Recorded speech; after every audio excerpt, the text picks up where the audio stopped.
Hey, and welcome to the highlights of episode number 285 with Carmine Gallo.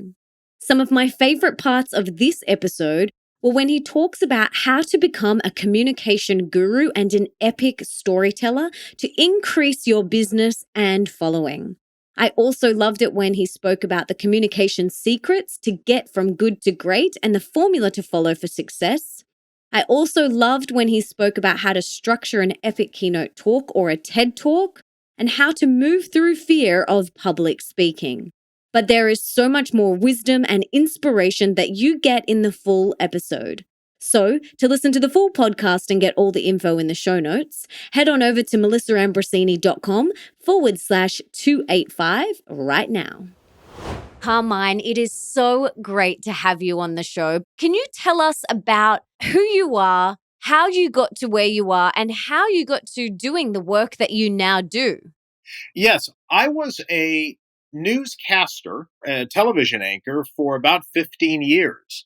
And in the tail end of my career as a television broadcaster, I worked for CNN in New York, but specifically covering business news. And I realized that very few business professionals were very good at public speaking and communication. And I realized that the same faces kept showing up again and again. And it was the same people that we went to every week, the same analysts, the same economists, or the same stock experts. Some of those people now have their own shows 15 years later. And so I really began to realize that it's communication that sets people apart, not necessarily their expertise. You have to have a fundamental level of expertise to stand out, but it's the people who are great speakers who can translate their ideas to the average person who tended to become just more prominent in their roles. And so I began to take what I learned in journalism and storytelling, and I wrote books on the subject. My first big book that became an international bestseller was called The Presentation Secrets of Steve Jobs. And I still believe to this day that Steve Jobs was the greatest business storyteller of our time. Then I wrote a book. I wrote several other books on Apple. I wrote a book on the TED Talks and how to give a TED style presentation. And I've written books on storytelling. And my latest book was called 5 Stars, which simply means how to get from good, because a lot of people I work with and who I've met are already very good at communication, how to get to that next level to set you apart. And I am obsessed and passionate about communication in every way. So, how can we become communication gurus and how can we tell better stories? It does take work. it takes some work to become an outstanding communicator. Every great speaker who I've met or who I've interviewed or the people who I've written about, you wouldn't believe how much time and dedication they really do put into it. Steve Jobs rehearsed for hours on end, weeks before his keynote addresses. He studied communication and writing. He was very thoughtful about it. I believe that public speaking and communication, if you want to get to that guru stage, is a skill. It is a skill. There's an art to it and there's a science to it. But anyone can become a significantly better, much more persuasive speaker than they are today. However, Melissa, and I think your listeners can handle this, it takes some work. It takes dedication. So, what are some of the things that we can do, like some practical things that we can do to become better storytellers and better communicators? Okay, let me start really easily, and a number of people I don't think do this. Watch TED Talks. Watch great speakers and great presenters. So the first step to becoming a great speaker is to watch and study and really think through, how do these other people who I admire, they can be anybody. They can be TED speakers. They can be business professionals. Now that we have YouTube, are you kidding? It's great. When I was writing The Presentation Secrets of Steve Jobs, Melissa, every major keynote that Steve Jobs ever delivered publicly is on YouTube. Why don't you take a look at the 2007 iPhone introduction?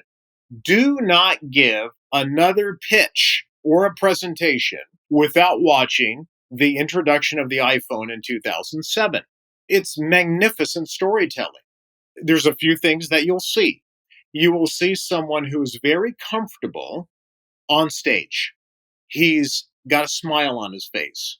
He's funny. He's happy. He's passionate. He's enthusiastic. He's not reading from notes. There was a lot of rehearsal that went into that. Take a look at the slides that Steve Jobs is using. There are no bullet points. There's very little text because presentations that work best have a combination of images and visuals as well as text, not just bullet points alone, which is how most people create PowerPoints. So I honestly think the very first step to becoming a much better speaker than you are today, be aware, start watching great speakers of the past or the present or people in companies that you may admire. Watch those TED Links as well. Yeah, there are so many incredible TED Talks out there and TEDx Talks, and you do learn a lot. A particular speaker that I love that I feel very inspired by is Brené Brown. Do you know her? Absolutely. She has one of my favorite quotes that I use in my own keynotes. She said, "Stories are just data with a soul." So she's really into storytelling as well. So it's interesting that you picked up that Brene Brown is one of your favorite speakers. She's a storyteller. I think most of your listeners will realize once they start thinking about who are my favorite speakers, who are the people who inspire me, you'll realize more often than not there's a storytelling element to it. So I think that the fundamental principles of storytelling and communication have always been with us. We just need to start applying it to a business presentation or an entrepreneurship pitch or a class or instruction. We know how to do this. How does this translate for people who are building businesses online? It's going to be different to giving a talk in person. If someone is building something online, always think about the power of storytelling. One of the stories that you can tell is the story about other people, case studies. So when people go to your online platform, whatever that might be, they want to see stories of other people. They want to see those case studies. They want to see those customers that you've satisfied in one way or another. They want to see happy customers. That to me is still storytelling. So to me, Melissa, whether it's online or in person, it still comes down to storytelling. I don't think most business professionals, I don't think a lot of people think through being storytellers because they think that's more for screenplay writing or for novelists or writing. No, it actually it applies to everything you do when it comes to communicating your brand's promise to a customer or any other stakeholder. This is a fundamental skill to get from where you are today to where you want to be. What are some other communication secrets to get from good to great, which you talk about? Let's stay on this concept of story, and let me give your listeners something very specific that they can use. This is an incredible technique, and it does kind of fall under the broader category of storytelling, but it's a technique that's just works like magic. Great stories are typically three acts. So this is the old three-act structure goes back to the beginning of time. Most presenters do not use a three-act structure. So if you have an idea or a product or a company or anything that you need to communicate to someone else and get them to back you or to be a part of your journey, follow the classical three-act structure. And the three-act structure is this. Act one is almost always the backstory, the setup. Introduce the characters. Here's your world as it is today. Act two is where the villains are introduced, the conflict, the hurdles that your protagonist or your hero has to overcome. And act three is the resolution. Everyone lives happily ever after. Within that three-act structure, there can be a lot of creativity. But most movies today fall in a three-act structure. A great presentation also follows a three-act structure. Think about your presentation in three acts. Act one is the current state of the world. Act two is the conflict. Act three is the resolution. It's a template, it's a formula. And if it works for movies, Melissa, it works for a presentation too, because this is how people like to absorb their content. Yeah, and they embed it so much more deeply when it is delivered this way. And they get taken on a journey, that hero's journey. Can you talk to us about the TED Talks and the book that you wrote, Talk Like TED? Can you talk to us about that? Because you know, I gave my first TED Talk in September last year, 2019. So talk to us about the structure of TED Talks for anyone listening who might want to do one, and what are some key components of those talks? So, your TED talk was how your inner critic is holding you back. How your inner critic is holding you back. Okay, about 8 words. One of the things that I've learned that I think just works brilliantly in any communication is the TED conference makes sure that all of their speakers can identify or summarize their presentation in one short sentence. I realized that out of the thousands of TED Talks, I put them in a spreadsheet. I looked at all the headlines, or all of the topic headlines. I looked at all of them and I put them all in a spreadsheet. Melissa, not one is over 140 characters that can fit in a Twitter post. In other words, they're all short. They're so short that they can easily fit in a Twitter post. Now, that's not conscious on their part, but the point is that you need to come up with what I call a headline. TED calls it a through line. But the point is, can you summarize your presentation in one sentence? That's a big deal. And it's a great way for you to start your own presentation, not only if it's a talk in front of a group or if it's just for a customer one on one. What is the one thing that you want your customer to know? What is the one thing that you want your listener to know? And can you summarize it in one sentence? It's difficult. It's actually hard to do because you have to think through this and condense it. But this is the fundamental element of all great presentations, all great speeches, especially on TED. They can summarize it in one sentence. And so I think this is a fantastic exercise. Next time you give a presentation, can you summarize what your major point is in one sentence or less?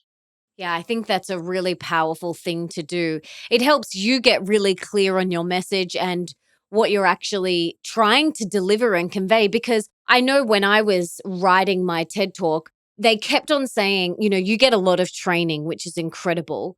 And they kept on saying, just one idea, one idea, one idea. Because I'm like, but I have 45 million ideas. It's like, no, they're like, we just want one idea. It all comes down to this one headline, this one idea. You can't fit 50 messages in one essay.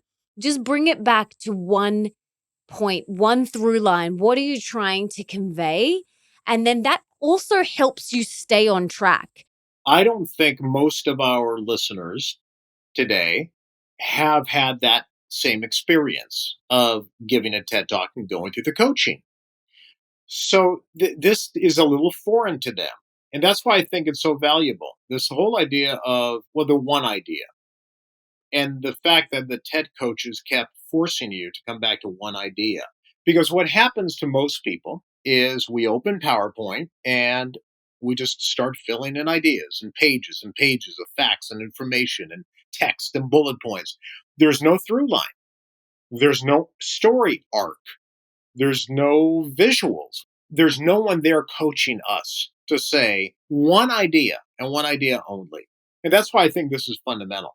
So there's so many little things that you need to think about when you're constructing a talk or in any sort of storytelling. But another thing that you speak about is the visuals, is the presentation. You really do have to take into consideration all the different types of learners and not overwhelm the audience. Well, it's interesting you say that. I love this whole idea of the one image or the one word. That is very difficult for people to do. It's very difficult for presenters to do because that's not what we've learned over the last 30 years of PowerPoint. PowerPoint doesn't really give you that kind of template. When you open PowerPoint, it asks for a theme, it asks for a color scheme, and then it gives you room for your topic, your overall headline, and then bullet points. Well, that's not exactly the best way of getting the information across.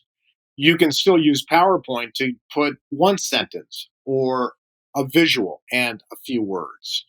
This is called, there's actually science about this. This is called pictorial superiority.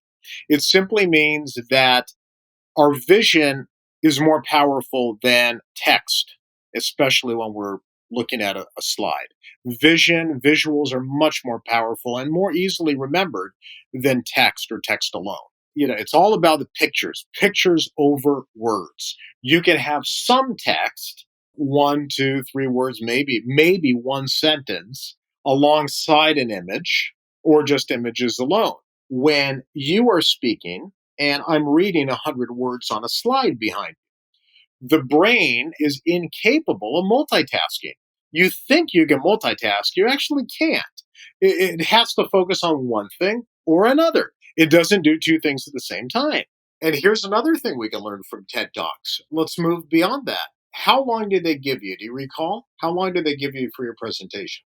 Well, most of them were all 20 minutes. But when we were getting our coaching, our coaches were saying, if you can distill your message between 10 and 15 minutes, even better. Like they were like, and mine was 14 minutes and 21 seconds. Yeah. So let's think about this. Most of the major TED Talks are the ones in Vancouver, like on the national TED stage, are up to 18 minutes, up to 18 or 20 minutes, like you said. But there is a very strict deadline, no matter who you are, whether you're Bill Gates or anyone else, that's all you get. Because they have found that there is a certain amount of time where you can keep a person's interest and then they fall asleep or they get really bored and they move on. The human brain does get bored very easily. We tend to look for alternative sources of stimulation pretty quickly. That's why after about 10 minutes, your audience will begin looking at their watch. It's they start moving away from listening to you. So what you need to do is get to the main point and give them the information they need in 10 to 15 minutes. So we've given so many great tips for people that they can apply to every single talk, not just a TED talk, any presentation. I just am wondering if there's any other presentation secrets that you could share that are really going to transform leaders into powerful storytellers. Yes, there are many. There are many. Most people do have a certain level of stage fright. And I'll bet there's a lot of our listeners who get very nervous when they're giving a presentation.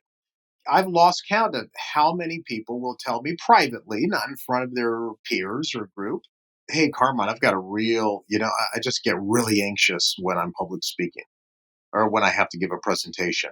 I choke up, my throat gets dry, my palms get sweaty, my heart races. I hate doing it.